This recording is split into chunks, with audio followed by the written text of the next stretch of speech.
Salam sepak bola dengan Bung Risma di sini. Rekan-rekan sekalian, kegagalan timnas U17 Indonesia di Piala Asia U17 tentu memunculkan pertanyaan, apakah Coach Kurniawan Dwi Yulianto masih layak untuk bertahan atau sebaiknya mundur dari posisi kepelatihan timnas U17 Indonesia. Indonesia memang berada di grup yang berat di Piala Asia U17, tetapi menurut saya itu tidak bisa menjadi alasan. Faktanya, rekan-rekan sekalian, kegagalan Indonesia lolos dari fase grup menghentikan tradisi Indonesia yang dalam dua partisipasi terakhir di Piala Asia U17 selalu berhasil lolos dari fase grup. Kita ingat di era Coach Fahri Husaini, di generasi Bagas Kavi dan kawan-kawan, mereka lolos dari fase grup Piala Asia U17. Kemudian di era Coach Nova Arianto, di generasi Evandra dan kawan-kawan, mereka juga lolos dari fase grup dan mengunci posisi perempat final yang artinya lolos ke Piala Dunia U17. Indonesia kali ini di eranya Coach Kurniawan Dwi Yulianto, sebenarnya saya berharap mereka bisa lolos dari fase grup, walaupun tidak menjadi grup, paling nggak bisa mengincar posisi sebagai salah satu dari runner-up grup. Dan itu sebenarnya memungkinkan.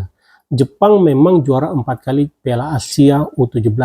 Qatar 6 kali tampil di partai final Piala Asia U17, 1 kali menjadi juara. Cina 2 kali menjadi juara Piala Asia U17, tetapi itu sebenarnya bukan alasan. Kenapa? Karena kalau kita melihat ya, Cina berhasil kita kalahkan di laga pertama dengan skor 1-0. Ketika melawan Qatar, Matthew Baker dan kawan-kawan sudah bermain lebih baik daripada ketika melawan China. Bahkan Indonesia sebenarnya bisa saja unggul lebih dulu kalau saja penalti Matthew Baker bisa dieksekusi dengan baik. Kalaupun di laga terakhir melawan Jepang yang kita sudah perkirakan memang akan kalah, sebenarnya hasil gagal lolos dari fase grup ini harusnya tidak terjadi kalau Indonesia bisa memaksimalkan laga melawan Qatar, di mana ketika memasuki laga melawan Qatar ini kita sebenarnya sudah unggul 3 poin dari hasil kemenangan melawan China, tetapi hasil kekalahan melawan Qatar ini yang menurut saya menjadi kunci Indonesia gagal lolos dari fase grup Piala Asia U17. Kalau dibandingkan dengan eranya Coach Nova Arianto, sebenarnya grupnya pun relatif berat juga. Kalau kita perhatikan di era Coach Nova Arianto, Indonesia tergabung bersama Korea Selatan, Yaman, Afghanistan. Oke, Afghanistan bisa dikatakan lawan yang bisalah kita kalahkan ya, dan terbukti kita bisa kalahkan. Tetapi ketika berhadapan dengan Korea Selatan dan Yaman, toh Indonesia bisa melaluinya dengan baik. Dan kemudian akhirnya bisa lolos dari fase grup dan mengunci tiket ke Piala Dunia U17. Jadi rekan-rekan sekalian, Indonesia menurut saya harusnya bisa berbuat lebih banyak di Piala Asia U17.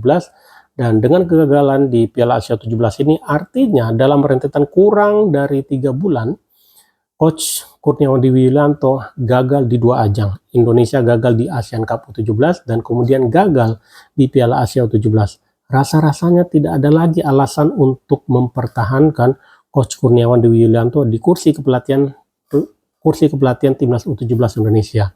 Bagaimanapun, kalau kemarin gagal di ASEAN Cup U17, kita masih bisa berkilah bahwa oh, ini masa persiapannya singkat, ASEAN Cup U17 hanyalah sebagai ajang pemanasan menuju Piala Asia U17, tetapi faktanya ketika sekarang bermain di Piala Asia U17, Indonesia tetap kalah, Indonesia tetap gagal lolos dari fase grup.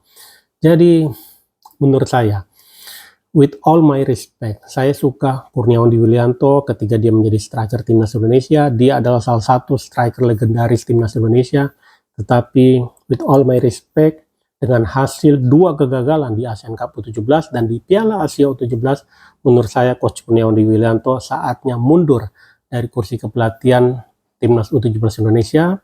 Good luck di kesempatan berikutnya, dan saya yakin Coach Kurniawan belajar banyak dari kejadian ini dan kedepannya akan kembali menjadi pelatih yang lebih hebat untuk persepak bolaan Indonesia. Demikian rekan-rekan sekalian, salam sepak bola.